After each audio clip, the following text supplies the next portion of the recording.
네, 지금 미국 뉴욕에서는 국제연합, 유엔을 무대로 한 외교전이 활발히 벌어지고 있는데요. 네, 우리나라 문재인 대통령도 처음으로 유엔 무대에 데뷔했습니다. 네, 문재인 대통령 조금 전에 유엔 총회에서 기조 연설을 했는데요.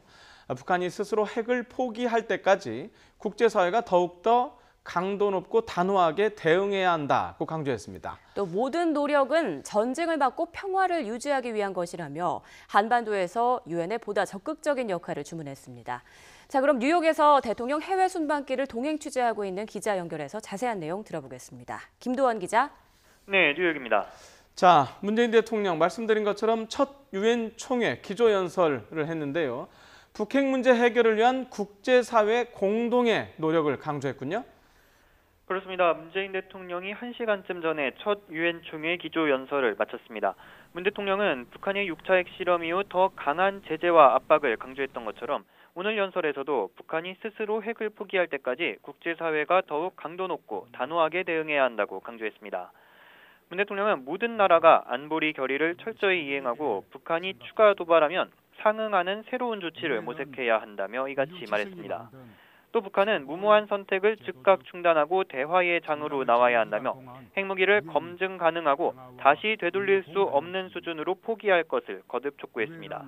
그러면서 지나치게 긴장을 격화하거나 우발적인 군사적 충돌로 평화가 파괴되지 않도록 북핵 문제를 안정적으로 관리해야 한다고 강조했습니다.